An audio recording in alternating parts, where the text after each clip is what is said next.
wall ng taong bayan ang mga batang Riles!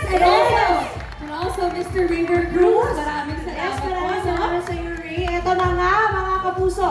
Bukas na ang pagsama natin sa napaka-aksyon na mundo ng mga batang Riles. Kayo ba, guys? Kayo ba naging mag-tropa ba kayo sa tunay na buhay? Oo naman. Actually, kami apat. Kami apat. Sino isang gawa? Oh. Uy!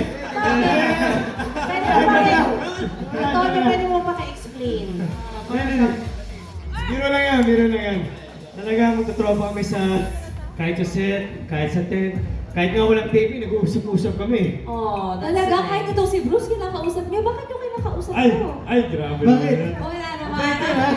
Ito, siguradong siksik sa mga di malilimutang moments ang teleserye na to. Ano ba yung mga natutunan niyo sa kwento ng Batang Riles? Kasi nabalitaan ko, napakaganda daw, napaka-special. Grabe yung ng pagkakanta Batang nila. Riles. Parang I think this is one of the biggest shows talaga sa Oo 2025, no? Feeling ko si Antonio yung sasagot niya. Anong natutunan mo sa story ng mga batang Riles? Unang-una, marami kayong matutunan dito. May pangalawa. Ano yung pangalawa? Ano ba? Marami kayong matutunan, marami yung makaka-relate sa mga bata katulad natin, mga kabataan ngayon. Oo. And it's Tama. about poverty Tama. sa lahat ng mga kababayan ng taga-Riles. Oo. Ako may natutunan ako. Oh, ano yun? Life is unfair. Okay. Kaya dapat kailangan mong ipaglaban yung hustisya, yung karapatan mo sa buhay. Kahit bata ka, oo. Kasi tayong mga bata, meron din tayong pinaglalaban. Tama yan. Oh, that's very nice. Kahit bata tayo, meron tayong Boses. Pinaglalaban. Grabe yun. Ito na nga, Kidlat!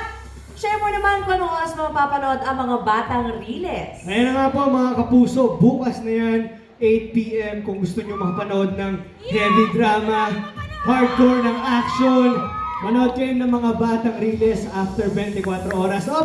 Nasa Riles ang tunay na action! Ano, mga kapuso, huwag niyo pong kaligtaan ang napaka-aksyon na buhay ng mga Batang Riles. Eto pa, isa pang bagong primetime drama ang magpapakilig naman sa inyo tuwing gabi.